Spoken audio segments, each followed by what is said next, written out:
ततोऽध्यायादित्यपौरुषः पादोश्च विश्वाभूतानि त्रिपादस्यामृतं दिवे त्रिपादोऽर्थोदयत्पुरुषः पादोऽस्येकाभवात् पुनः ततो विश्वं जग्रामदे साधनानतने अपि तस्मात् विराट जायत विराजो अधिपूरुषः स जातो अत्यरिच्यत पश्चाद्वो विमतो पुरः यत्पुरुषेण हविषा देवा यज्ञमतन्वत वसन्तो अस्यासीदाद्यो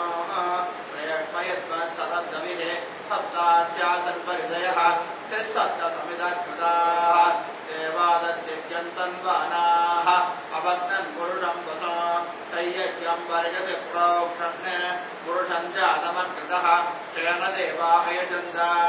आध्यार्षयक्षये तस्माद्यज्ञा सर्वकुतः सम्प्रतं वृषदाज्यो वसो गत्तागत्यत्रयवायव्यान्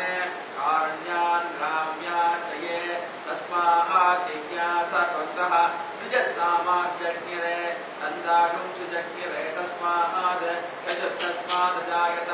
तस्मादस्वाजायन्त एकेशो मया ततः गावो विजज्ञिरे तस्माद् तस्माज्जाताजावयः यत्पुरुषं विदधुः अधिदात्य कल्पयन् मुखं हिमस्य कौ बाहुः कापूर्णो कातामुच्येते ब्राह्मणो अस्य मुखमासीत् बाहूराजन्यकृतः पूरो तदस्ति यद्वैश्यः अद्यागुंसोऽत्रो अजायत चन्द्रमा मनसो जातः चक्षो सूर्यो अजायत मुखादिन्द्रश्चाग्निश्च प्राणाद् वायुरजायत ग्राव्या आसीदन्तरिक्षो शेषाद्यौ समवर्तत पद्भ्यां गोव्यक्तिसहस्रोत्रात् तथा लोकागुम्मकल्पयन् वेदाहमेदं पुरुषं महान्तो आदित्यवर्णं तमसस्तु पारे सर्वाणि रूपाणि विचित्यधीरः नामानि कृत्वा अभिवदनदास्ते दादा पुरस्ताद्यमुदा जहार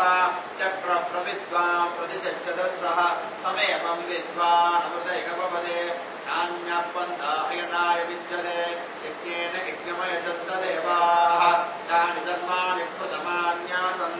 हे गणागं महिमानस्य चन्दे यत्र पूर्वे साध्या सन्ति देवाः अभ्यत्सम्बोधपृथिव्यैरसाः च विश्वकर्मणः समवर्तदादे तस्य त्वष्टाभिदधद्रूपमेदे तत्पुरुषस्य विश्वमाजानमग्रे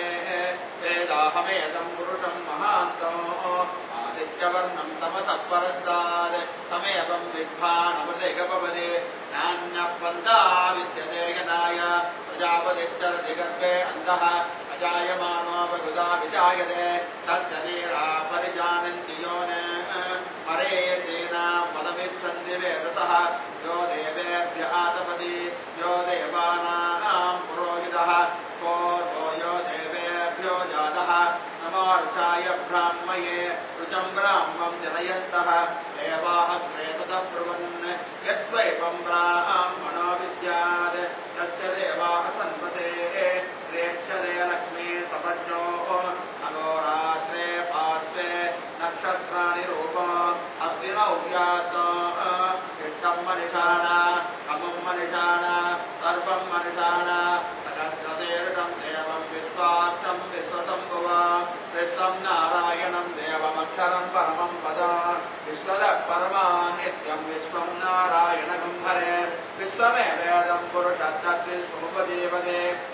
पदं विश्वस्यात्मेश्वरकं शाश्वतकं शिवमच्युत नारायणं मगाज्ञेयं विश्वात्मानं परायण नारायणपरो ज्योतिरात्मा नारायणपरः नारायणपरं ब्रह्मतत्त्वं नारायणपरः नारायणपरो अध्यात्मज्ञानं नारायणपरः यज्जगः सर्वं दृश्यते श्रूयतेऽपि वा अन्तर्भगेत्तदत्सर्वं व्याप्य नारायणस्थितः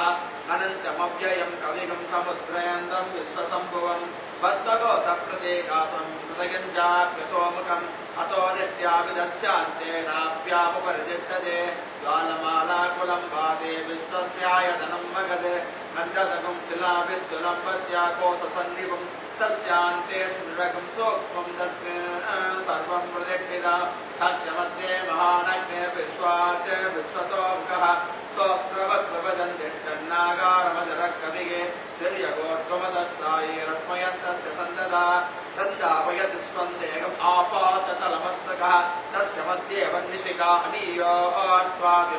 नीलतो यदमध्यस्तात् विद्युल्लेखे पपास्वरा दीवानशोकवत्तन्ते वेदावास्वच्छणोपमा तस्यास्यगायामध्ये परमात्मा व्यवस्थितः